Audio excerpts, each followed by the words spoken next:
Hi everyone, welcome back to my channel. Indigo Diamond here with another video here to talk about the latest episode of RuPaul's Drag Race Down Under Season 2. The semi-finals. This is episode 7. So we've got one more episode after this of Down Under and then that will be done. But before we get into that, make sure you hit that subscribe button, like the video and tell me down below who are you rooting for. At this point, honestly, I'd be happy with any of the top 3 winning.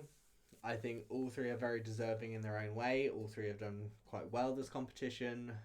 I wouldn't be mad no matter who won out of these 3. Don't bring anyone randomly back and then crown them. Yes, so this week's episode we had the Makeover Challenge, which is something we've not been getting a lot of recently. Obviously, because of all the COVID stuff, it's probably been a bit more difficult for them to bring people in to like do things. I know in season 13 they kind of like made over each other. That was no, I wasn't a fan of that, let's say. It's bad enough when you bring just random people in to be made over, let alone having to make over drag queens do you sing a certain way and then you kind of look at them and go, oh, Rose, you poor dear, having Tina Burner matched with you. Yes, so the top 4 have to make over someone to do like opposites attract was their runway theme. Now, the thing I did like about this episode is the 4 men that they had to make over were all related. So you had the gay son, you had his dad, his uncle, and his cousin, I think it was, that all had to be made over. I love the fact that to pick who was ordered with who, the queens had to play rock, paper, scissors. Yeah, it was just very interesting. So I think Molly won the first round, and so she picked the son. Then Kween won the second round and she picked the cousin. Then I think Spankie won and Spankie... Did Spankie win? I felt like Spankie won. And she went with the uncle. And then Hannah got the dad. Now, I will say, no one's makeover was really terrible. There wasn't a single makeover where you looked over and then went, oh, that's bad. For me, it was very clear who won. And you could kind of tell who was going to be in trouble. So the winner of this week's challenge was Queen Con, securing her 2nd win of the season. Very well deserved. She did a fantastic job with the makeup, with everything. You know, the person she made over looked amazing. But I mean, you look at Queen Kong's makeup and it's no surprise. Queen Kong is very, very good. At her makeup, she always looks impeccable. It's just nice to see that she can also transfer that onto someone else. I hate the thought of having to ever make anyone else over because I have no experience with that. So that'd be interesting to see how that would go. Spankie actually did a really good job this week. This was a challenge that I thought she was going to like really struggle with. She was safe. It's fine. Her makeup actually wasn't too bad. She looked really good. But then the person she made over also, you know, it wasn't the best, but it was fine. And then the bottom 2 were Molly Poppinz and Hannah Conda. And I was sat there and I was like, no, it's like, I don't want Hannah to go home. It's like my top 3 at this point were going to be Hannah, Kween, and Spankie. I think those 3 had done really well. I thought they were well deserving of being the top 3.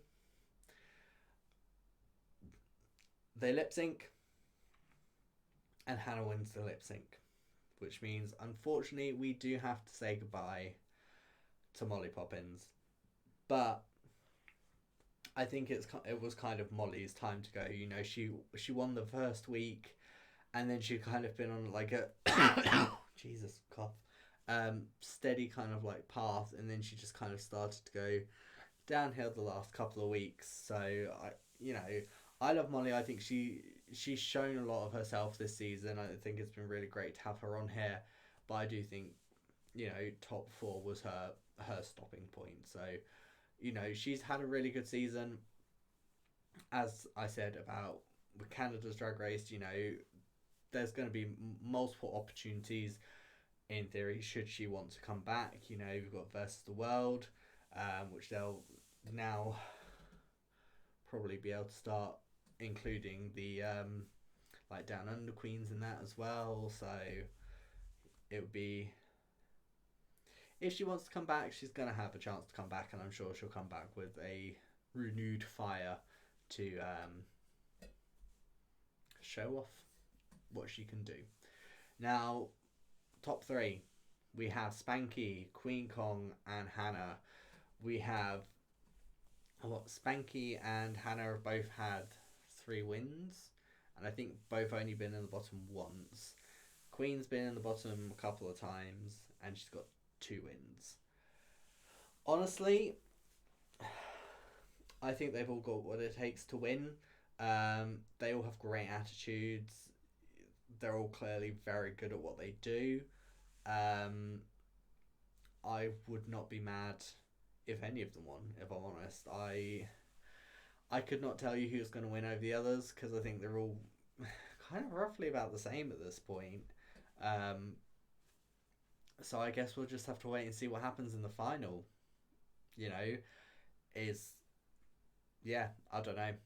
I think it could really go any way at this point, and honestly, I'm not going to be mad no matter which way it goes. I think all 3, like I said, very well deserving, done quite well this season, and yeah, I don't know.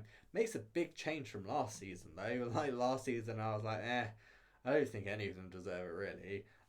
It's just been kind of meh all season, and this season, I'm like, well, they've all done really well. Could go to any of them. Wouldn't be mad. Yeah, I don't know. Let me know down below. Who are you rooting for? Are you Team Spankie, Steam, Team Hannah, or Team Queen? Everyone's a very good pick. You know, all 3 of them have very valid reasons to be picked. But yeah, I don't know. I'm looking forward to next week. Be another season over right before UK starts the week afterwards. So there we go. Well, that's the start of the video. While you're down there telling me who you're rooting for out of the top 3, make sure you hit the subscribe button, like the video, and I will see you lovely people next time. See ya!